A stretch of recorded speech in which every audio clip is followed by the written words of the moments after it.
ناظرین السلام علیکم ورحمۃ اللہ وبرکاتہ۔ میں ہوں آپ کا میزبان انصار عزیز ندوی اور آپ میرے ساتھ دیکھ رہے ہیں سیدھی بات۔ ناظرین، خواب دیکھنا انسان کو اچھا لگتا ہے۔ الگ الگ لوگ، الگ الگ خواہشیں، الگ الگ لائف سٹائل، رہن سہن الگ، تو خواب بھی کچھ ایسے ہی۔ اور بالخصوص ماں، اس کے اپنے الگ ہی سپنے ہوتے ہیں۔ معصوم پیارے اور سہمے ہوئے بچوں کے سہانے سپنے، چہروں پر مسکراہٹ کے سپنے، شرارت کرتے دیکھنے کے سپنے، خوشی و سرمستی میں جھوم کر قہقہے لگانے کے سپنے۔ مگر میرے سامنے ایسے ہزاروں مائیں ہیں، ان کی داستانیں جن کی گودیں اجڑ گئیں، بیوہ ہو گئیں۔ اب وہ خواب صرف یہ دیکھتی ہیں کہ کاش ایک چھت مل جائے اور اس میں اپنے چھوٹے بچوں کو چین سے سلا سکے، ایک روٹی کا ٹکڑا مل جائے تاکہ اپنے بچوں کو کھلا سکے۔ اور ان کی بچوں کی صورتیں دیکھو تو پتا چلے گا کہ حالات نے ان کے بچوں سے معصومیت، بچپن، شرارتیں، فرمائشیں اور ضد کو چھین کر ان کے خوابوں کو ملیا میٹ کر دیا ہے۔ کسی کا اترن پہن کر خاموش ہو جانا ان کا نصیب، بچا کھا کر صبر کر لینا ان کی قسمت، اور پھر بھوکے ہی سو جانا ایک ماں کی علامت ہے۔ ناظرین، کسی نے کہا کہ نظام میں شام و سحر سے مفر بھی ہے کہ نہیں، فصیل درد مسلسل میں در بھی ہے کہ نہیں، سواد شام سے نور سحر کی منزل تک سوائے درد کے کوئی ہم سفر بھی ہے کہ نہیں۔ ناظرین، میں آج آپ کو درد سنانے آیا ہوں، ماں کا غم بتانے آیا ہوں، بہن کی درد بھری آہیں سنانے آیا ہوں۔ بنگلہ دیش میں لگی روہنگیاؤں کے وقتی آشیانوں سے آنے والی خاموش آہوں کی اندر کی کربناکی کو بتانے آیا ہوں، وہاں کا منظر دکھانے آیا ہوں جہاں اب ہر طرف بھوک ہے، پیاس ہے، بلکتے بچوں کی آہیں ہیں، پھٹے پرانے کپڑوں میں ملبوس بیچارے لوگوں کی مدد کی دہار سنانے آیا ہوں۔ وہاں کا منظر دکھانے آیا ہوں جہاں اب ہر طرف بھوک ہے، پیاس ہے، آہیں ہیں، پھٹے پرانے کپڑوں میں ملبوس بیچارے لوگوں کی چیخیں ہیں۔ وہ منظر دکھانے آیا ہوں جو موت سے بھاگ کر آئے تو بنگلہ دیش کی سرحد پر واقع ندی میں ڈوب کر مر گئے، خواتین بھی، بچے بھی اور مرد بھی۔ جہاں ناظرین میں روہنگیا میں بدھسٹ ظالموں کی ظلم کی داستان تو سنا ہی چکا ہوں، اس ہفتے میں بنگلہ دیش میں رہ رہے 7 لاکھ پناہ گزینوں کی کربناک کہانی سنانے کھڑا ہوں۔ وہاں جو لوگ پہنچے اور جو داستانیں مجھے بذریعہ فون سنائی، اس کی درد کو بانٹنے کھڑا ہوں، لاچار و بے بس چہرے دکھانے کھڑا ہوں۔ ناظرین، یہ دیکھیے یہ تصاویر، میرے پیچھے موجود اسکرین اور پھر سامنے جو نظر آتی ہے، اس کو بھی کہ آپ کے اندر کی انسانیت جاگ رہی ہے، آدمیت ابھر کر کچھ سوچنے پر مجبور کر رہی ہے۔ پوچھئے اپنے دلوں سے، دیکھو تو صحیح تمہاری بے بسی، تمہاری بے حسی کیا کہہ رہی ہے ان تصاویر کو دیکھ کر۔ یہ ہر طرف بھوک ہے، پیاس ہے، آہیں ہیں، اور اس کے ذمہ دار پورا عالم اسلام ہے، میں ہوں اور آپ ہیں۔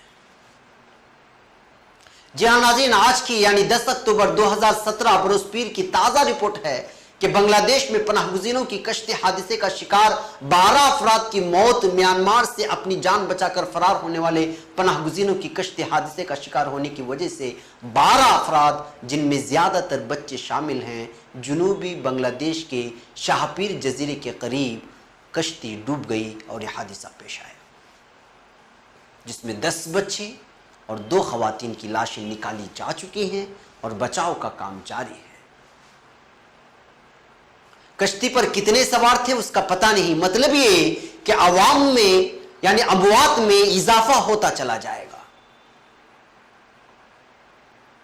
اس سے قبل پتہ ہے ایسا ہی حادثہ پیش آیا تھا آپ لوگ، 28 ستمبر کو کشتی میں 80 پناہ گزین سوار تھے اور کشتی حادثے کا شکار ہوئی تو 23 افراد جاں بحق ہو گئے، 17 کو بچایا جا سکا اور بقیہ ابھی تک لاپتہ ہے۔ ان کو سمندر نگل گیا یا سمندری مچھلیاں نگل گئی اور ان کا لقمہ بن گئی، پتہ نہیں۔ ناظرین سن رہے ہیں نا آپ میں کیا بول رہا ہوں؟ میں یہاں وہاں کی نہیں ہانک رہا ہوں، زندگی کے تلاش میں آئے روہنگیا مسلمانوں کی بے قیمت جانوں کی داستان سنانے کھڑا ہوں۔ سارے 6 حصوں کو بیدار رکھ کر سننا۔ برما کی زمین تنگ کر دی گئی تو زندگی کی تھوڑی بہت رمق لے کر یہاں آئے تو یہاں بھی ان 7 لاکھ مہاجرین کا پیچھا موت نہیں چھوڑ رہی ہے۔ رپورٹیں اٹھائیں اور پڑھیں۔ 29 ستمبر کی رپورٹ میں اقوام متحدہ کا بیان جنرل اسمبلی ریکارڈ کیا گیا ہے کہ روہنگیا سے ہجرت کر کے آنے والے بچے، بوڑھے اور خواتین کے بیانات سن کر وہاں پر ہونے والے ظلم سے رونگٹے کھڑے ہو جاتے ہیں۔ اجتماعی قتل عام اور عصمت ریزی کی واقعات سن کر محسوس ہوتا ہے کہ اس وقت دنیا کا سب سے بڑا دہشت گرد کوئی ملک ہے تو وہ برما ہے۔ ستم در ستم یہ کہ بدھسٹ خونخوار بھیڑیوں سے جان بچا کر یہاں وہاں جہاں چاہے یہ لوگ جب بھاگ رہے ہیں، کبھی جنگل کا رخ کر رہے ہیں، کبھی تالاب و ندی اور سمندر کا ایسے تیسے ملک کہیں آشیانے کی تلاش میں یہ لوگ نکل رہے ہیں، تو بعض ممالک پناہ دے رہے ہیں اور بعض ممالک ان پر شک کی نگاہ سے دیکھ رہے ہیں۔ ہمارے ملک کے ہند کے یوپی سے 28 ستمبر کو خبر آئی کہ نیپال کی سرحد سے متصل اتر پردیش کے 7 اضلاع میں ہائی الرٹ اعلان کیا گیا، جس میں مہاراج گنج، سدھارتھ نگر، بلرام پور، شراوستی، بہرائچ، لکھیم پور اور پیلی بھیت اضلاع کی نیپال سے ملحق 555 کلومیٹر طویل بین الاقوامی سرحد پر روہنگیائی تارکین وطن کو روکنے کے لیے چوکسی بڑھا دی گئی ہے۔ گاڑیوں کی تلاشی، جامع تلاشی، کھوجی کتوں کی مدد، تمام کچے پکے راستوں پر نگرانی، نہ جانے کیا کیا۔ لیکن پھر اسی دن سری لنکا سے بھی یہ خبر آئی کہ یہاں بھی بدھسٹ دہشت گردوں نے کولمبو کے آس پاس واقع روہنگیائی مسلمانوں کے کیمپ پر حملہ کر دیا ہے اور پولیس پر دباؤ ڈالا کہ ان کو گرفتار کیا جائے۔ اس کے بعد پولیس نے خواتین اور بچوں سمیت 31 مہاجرین کو گرفتار کر کے دوسری جگہ ایک بوسا نامی کیمپ میں منتقل کر دیا جو سری لنکا کے جنوب میں واقع ہے۔ ناظرین سنا آپ نے ظلم کی اس داستان کو، اور بھی ہیں داستانیں سنانے کی۔ یہاں مجھے بریک کی اجازت ہے، بریک کی اس بار ایک اور اجازت۔ قل هذه سبيلي أدعو إلى الله على بصيرة أنا ومن اتبعني وسبحان الله وما أنا من المشركين۔ ناظرین استقبال ہے سیدھی بات کی انوکھی محفل میں۔ اس تصویر کو دیکھیے، میرے پیچھے یا میرے آگے جو تصویر آپ کو نظر آ رہی ہے، اسے غور سے دیکھیے۔ انسانیت کے سارے ہوش و حواس اپنے آنکھ، دل و دماغ میں لا کر دیکھیے۔ ایک لاچار بے بس باپ کی لاچاری کو دیکھیے جو ابھی سمندر کے راستے جان بچا کر آیا ہے اور بچے کو میڈیکل کیمپ تک لے کر بھاگنا چاہتا ہے۔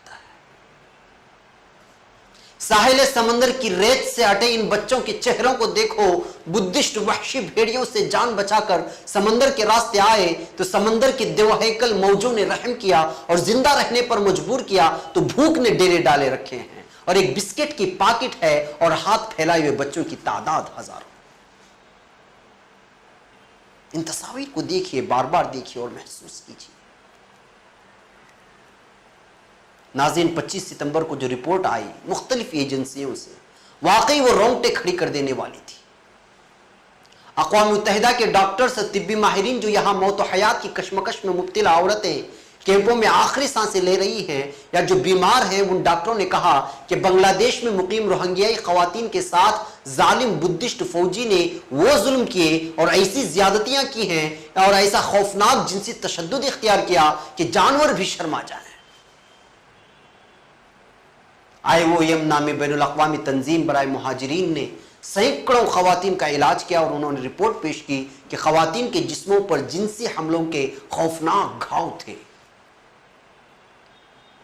برمی فوجی مسلمان خواتین کو زیادتی کا نشانہ بنانے کے ساتھ ساتھ ان پر تشدد بھی کرتی تھی، یہاں تک کہ بعض عورتوں کے نازک اعضاء پر بندوق داخل کرنے کی انسانیت سوز کوشش کی گئی۔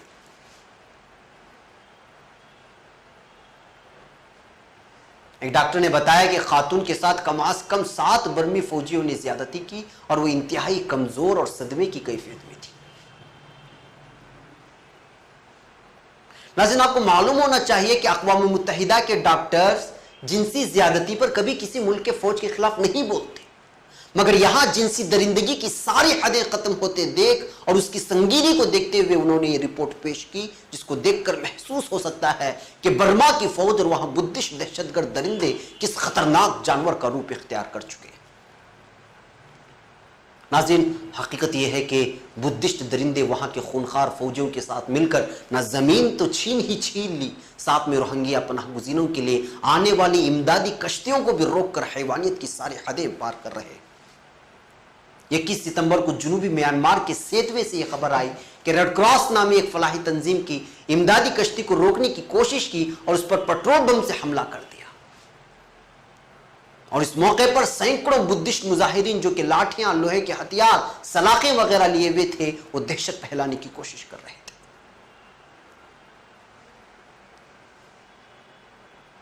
ان تصاویر کو دیکھیے جو اسکرین پر بدل کر میرے پیچھے آ رہے ہیں۔ خوف و ہراس کا ماحول، چہروں پر بھوک کے آثار، تھکان، پھر بھی جان بچا کر ایک محفوظ مقام تک پہنچنے کی جلدی، بچہ گود میں لیے، سر پر گٹھری اٹھائے، دلدلی راستوں پر پیدل سفر کرنا کیا عذاب سے کم نہیں ہے؟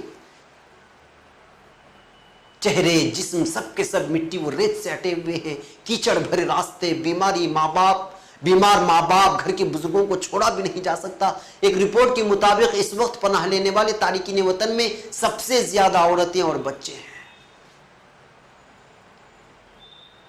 بنگلہ دیش اور میانمار کے بیچ تف نامی دریا پڑتا ہے، اور اس دریا سے لگاتار افراد گھر بار چھوڑ کر آ رہے ہیں، اور اس سلسلہ ابھی تک جاری ہے۔ تارکین وطن کی کیمپوں میں یہ حالت ہے کہ 7 لاکھ افراد کے لیے کئی فلاحی تنظیمیں کام کرنے کے باوجود بہت ہی کم امداد پہنچ پا رہی ہے۔ سینکڑوں کی تعداد میں بچے بیمار ہیں۔ 25 ستمبر کو UNI کی رپورٹ کے مطابق انٹرسیکٹر کوآرڈینیشن نامی گروپ نے رپورٹ جاری کی کہ 25 اگست کے بعد سے آنے والے پناہ گزینوں کی تعداد 4,36,000 ہو گئی ہے۔ اب اس کی تعداد بڑھ چکی ہے اور دن بدن بڑھ رہی ہے۔ لگاتار تارکین وطن کے آنے کی وجہ سے بہت سارے مسائل پیدا ہو گئے ہیں۔ کبھی کہیں بھی پانی اور صفائی کی سہولت نہیں، جس کی وجہ سے خطرناک وبائیں اور بیماریاں پھیل سکتی ہیں جو خواتین اور بچوں پر اثر انداز ہو سکتی ہیں۔ ناظرین حقیقت یہ ہے کہ اس وقت دنیا میں اگر سب سے مظلوم ترین کوئی قوم ہے تو وہ روہنگیائی مسلمان۔ افسوسناک بات یہ ہے کہ اقوام متحدہ اور دیگر ممالک صرف بیان بازیوں پر اکتفا کیے ہوئے کوئی ایوارڈ واپس لے رہا ہے، اخبارات صرف لکھ رہے ہیں کہ برما فوج نسل کشی میں ملوث ہے، تمام تر حیوانیت کی حدیں پار کر رہے ہیں، مگر کسی بھی قسم کی کارروائی ابھی تک نہیں ہوئی۔ وجہ صرف یہ ہے کہ مرنے والے اور ملک کو چھوڑنے والے مسلمان ہیں۔ سعودی عرب تو ہمیشہ کی طرح اپنی امدادی ٹیم بھیج کر سمجھتا ہے کہ مظلوم پر مرہم رکھ دیا ہے۔ ترکی ہے کہ تمام ممالک سے رابطہ کر کے احتجاج درج کر رہا ہے، اور اس کا نتیجہ یہ نکلا کہ کم سے کم وہاں کی حکومت نے کہا کہ مسلمان واپس ہو سکتے ہیں۔ سوال یہ ہے کہ کیا اب اس طرح کے بدھسٹ دہشت گردوں پر بھروسہ کیا جا سکتا ہے جنہوں نے قتل عام مچایا، ہزاروں خواتین کی گودیں اجاڑ دی، ہزاروں خواتین کو بیوہ کر دیا، کئی ہزار گھروں کو نذر آتش کر دیا۔ تھائی لینڈ دیر سے ہی صحیح اس کی سخت مخالفت کی اور امداد فراہم کرنے کی بات کہی، اور ہندوستان کی حکومت نے تمام لوگوں کو مشکوک ہی بنا دیا۔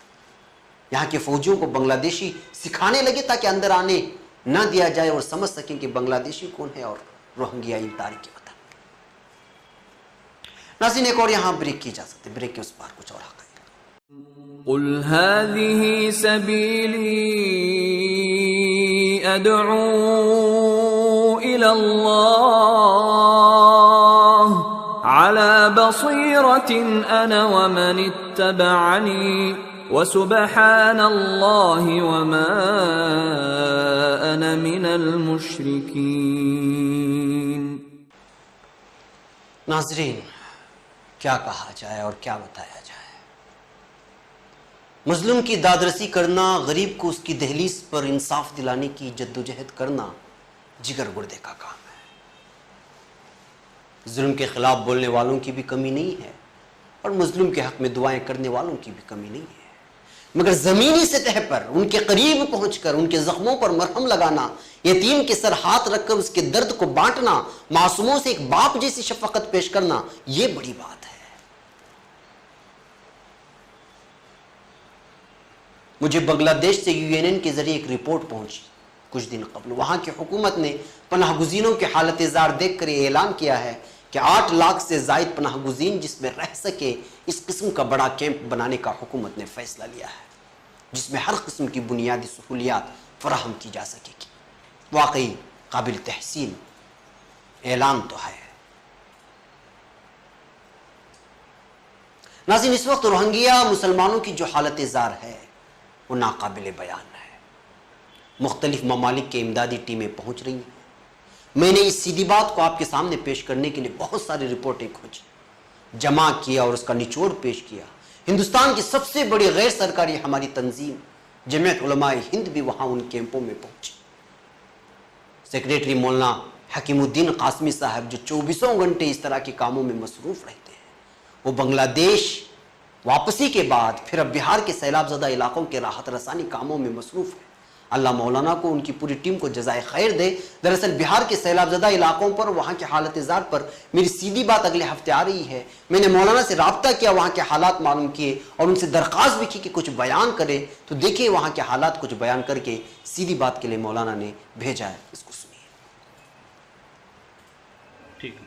بسم اللہ الرحمن الرحیم. ٹھیک ہے. بسم اللہ الرحمن الرحیم. میرے دوست انصار عزیز ندوی صاحب نے سیدھی بات چیت کے لیے ویڈیو بنانے کے لیے فرمایا رویہ کہ وہ مظلوم مہاجر جو اس وقت بنگلہ دیش میں ہیں، جمعیت علماء ہند نے ان کے لیے مسلسل کوششیں کی اور اس وقت انجمن اصلاح المسلمین بنگلہ دیش جمعیت علماء کے صدر حضرت مولانا فضل الدین صاحب سے جمعیت علماء ہند کے ناظم عمومی حضرت مولانا سید محمود مدنی صاحب نے بات کر کے الحمدللہ جنگی پیمانے پر ریلیف کا کام شروع کر دیا ہے.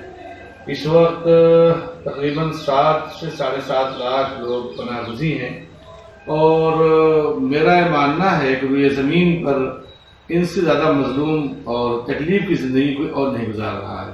خاص طور سے وہ علاقہ جو روہنگیا مسلمانوں کے لیے برما سے شاہپوری دیپ سے داخل ہو کر کے بنگلہ دیش آنے کا راستہ ہے، وہ بہت ہی تکلیف والا راستہ ہے. جمعیت علماء نے وہاں اپنا کیمپ لگا رکھا ہے.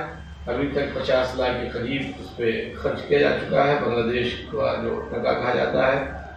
اسی طرح سے حکومتی سطح پر بھی بڑی کوشش کی ہے. تمام کلیکٹروں کے ذریعے سے میمورنڈم دیا گیا حکومت کے واسطے سے اقوام متحدہ کو، اور پھر وہاں سفر بھی فرمایا ہے.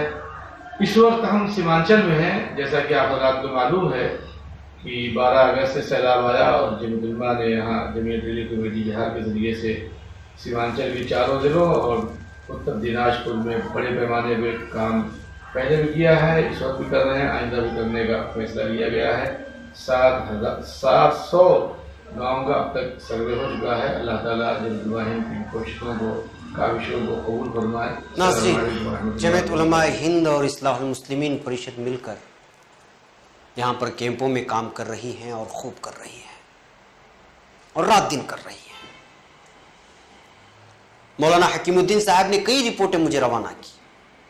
وقت کی قلت کی وجہ سے صرف ایک رپورٹ آپ لوگوں کے سامنے رکھ کر کے آگے بڑھتا ہوں کہ وہ کہتے ہیں کہ برمی مہاجر مولانا محمد جابر صاحب سے ملاقات ہوئی. 9 اکتوبر کو کوڈرگی پہاڑ کی طرف سے بمشکل وہ پہنچے تھے. انہوں نے کہا کہ ارکان کے 3 بڑے شہر ہیں، منگڑو شہر، بوسدنگ، رواسی دنگ، اور منگڑو شہر سے بنگلہ دیش خشکی سرحد ملتی. مولانا نے بتایا کہ ظالموں نے برما کے گاسیدام شہر کے قریب کیندگم گاؤں کا پوری طرح محاصرہ کر کے حملہ کر دیا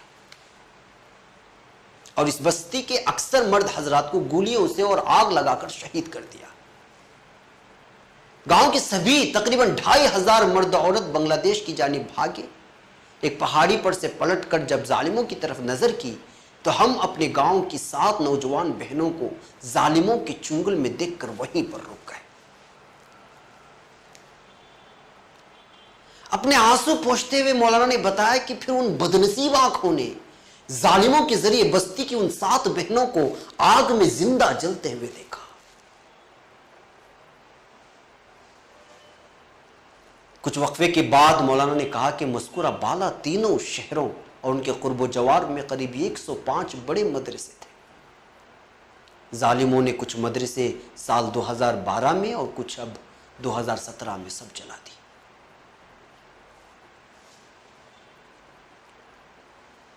ان کی درد بھری داستان سننے کے بعد جب ان سے سوال کیا گیا تو مولانا نے ان قیامت خیز مصائب و آلام اور ظلم و تشدد کے حالات کا شکار ہونے کے باوجود مولانا جابر برمی مہاجر نے جواب دیا، جس میں رجوع اللہ کے ساتھ ساتھ پوری ملت اسلامیہ کے لیے عظیم پیغام بھی ہے، کہ انہوں نے کہا کہ نبی کریم صلی اللہ علیہ وسلم کی اطاعت ہی میں ہم سب کی کامیابی و کامرانی مضمر ہے۔ اس وقت بھی ہمیں حضرت نبی کریم صلی اللہ علیہ وسلم کا طریقہ اپنانا چاہیے، نفرت کے بدلے محبت کا ماحول بنانا چاہیے۔ ہم وہیں برما میں پیدا ہوئے، جب بھائی چارگی کا ماحول بن جائے تو ہم اپنے ملک واپس جانا چاہتے ہیں۔ ناظرین، عجیب و غریب داستانیں ہیں، مجھ میں ہمت نہیں کہ میں وہ سب آپ کو سناؤں، کیونکہ وہ داستانیں آپ تک نہیں پہنچی۔ وہ ایسی داستانیں جب بھی کسی نے مجھے اس طرح کے آڈیو پیغام بھیجے، آنکھوں دے کا حال روانہ کیا، اور مولانا حکیم الدین صاحب نے جب وہ کشتی ڈوبنے کا منظر اور خواتین اور بچوں کی لاشوں کو دیکھا تو اندازہ لگا لیا تھا کہ آگے بھی موت، پیچھے بھی موت، اور بچ کر کیمپ پر آ گئے تو بھوک کی وجہ سے موت، یا پھر بیماریوں کی وجہ سے موت، یا پھر ٹھنڈ اور کھلے آسمان کی تلے زندگی جینے کی وجہ سے نہ مرنے کے باوجود بھی موت۔ ناظرین، کیا آپ ان بھیانک مناظر کو محسوس کر پائیں گے؟ کیا سوچ پائیں گے کہ یہ سب کیوں ہوا، کیوں کر ہوا، اور ہماری بے حسی ایسی کہ ابھی تک احساس بھی نہیں اور گناہوں سے توبہ بھی نہیں؟ سوچئے ضرور ناظرین، جی ہاں سوچئے۔ قل هذه سبيلي أدعو إلى الله على بصيرة أنا ومن اتبعني وسبحان الله وما أنا من المشركين۔ ناظرین، وقت ہو چلا ہے، آخر میں کچھ بھی تنہید نہیں بانوں گا، بس ان کچھ درد بھرے اشعار کے ساتھ مجھے رخصتی کی اجازت دے کہ نہ پوچھ مجھ سے بھلا کیوں ہیں تر بتر آنکھیں، کسی کی یاد میں روئی ہیں رات بھر آنکھیں، ہر ایک آنکھ میں نفرت ہے اور دھوکہ ہے، کہاں زمانے میں ملتی ہیں معتبر آنکھیں۔ ناظرین، اجازت، السلام علیکم ورحمۃ اللہ وبرکاتہ۔